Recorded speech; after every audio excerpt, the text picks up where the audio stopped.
Hola, en este video hablaremos de los aztecas. Estos se ubicaron en el centro del Valle de México, expandiéndose hacia el altiplano mexicano y hacia el sur a través de la conquista y las alianzas, hasta abarcar un territorio de 300.000 kilómetros, en lo que conocemos actualmente como los actuales estados de México, Morelos, Veracruz, Guerrero, Puebla, Oaxaca, la costa de Chiapas, Hidalgo y parte de Guatemala, con una población de casi 7 millones de habitantes. La economía azteca se basaba en la agricultura, el comercio y en la adquisición de tributo de los pueblos conquistados. La agricultura en los lagos se realizaba con la técnica de las chinampas, islas artificiales rellenas con tierra fértil, donde cultivaban flores y hortalizas. El comercio era una actividad muy importante. Las ciudades tenían extensos mercados donde se intercambiaban productos de regiones lejanas entre sí. En algunos casos se usaban como moneda granos de cacao, oro y unas pequeñas mantas llamadas cuachtli. Otra fuente de recursos importantes era el tributo.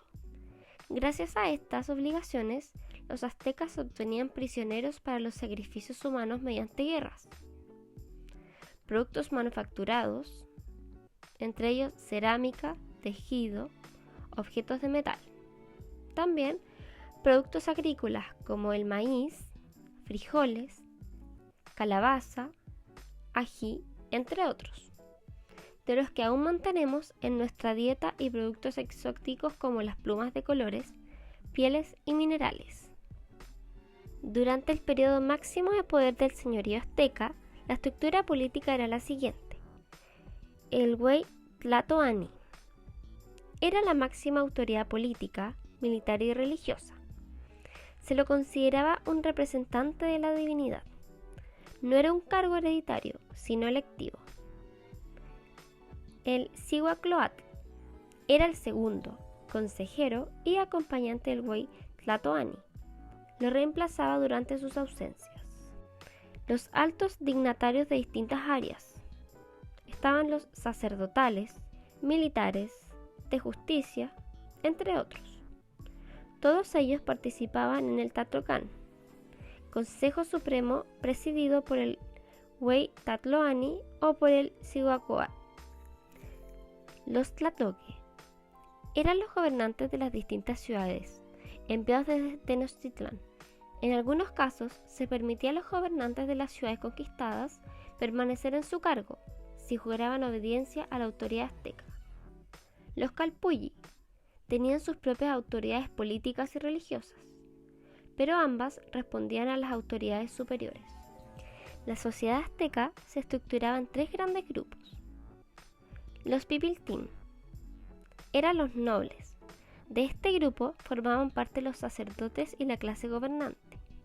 A su vez, los pipiltín tenían distintas categorías. Los tlazopipiltín eran descendientes de la antigua nobleza, y entre ellos se elegían los gobernantes. En un nivel inferior estaban aquellos que habían accedido a este grupo por haber destacado en algún aspecto. Era el grupo privilegiado. No pagaban tributo, tenían la propiedad de la tierra, tenían derecho a usar ciertas prendas y a consumir determinados alimentos y bebidas. Además, eran juzgados por tribunales especiales, pero tenían un gran sentido de responsabilidad con las obligaciones de su puesto. Los jóvenes nobles se educaban en el Calmecac, donde aprendían los saberes antiguos y se preparaban para ser gobernantes. También aprendían leyes, astronomía, el calendario, entre otros.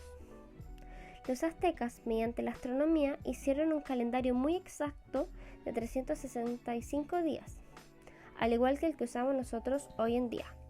Los macehualtín eran la población que no pertenecía a la nobleza. Se organizaban en calpullis, grupo emparentados por un ancestro en común. En las ciudades, los macehualtín se dedicaban a actividades artesanales, artísticas o al comercio. Cada calpulli tenía dos jefes, que debían asegurar la subsistencia de su comunidad, así como el cumplimiento de las obligaciones en el Estado. En las áreas rurales eran agricultores. Las obligaciones de los Macehualtín eran obedecer a las autoridades tanto calpulli como superiores, realizar los servicios personales, por ejemplo, servir en el ejército, construcción de obras públicas y pago de tributos. Los Tlatlacotín eran una categoría similar a la esclavitud, pero con algunas características diferentes. Un Macehualtín podía venderse temporalmente, como esclavo para pagar deudas, por ejemplo. Aquí indicamos nuestras referencias bibliográficas. Bueno, esperamos que les haya gustado mucho nuestro video y hayan aprendido sobre los aztecas. Muchas gracias por su atención.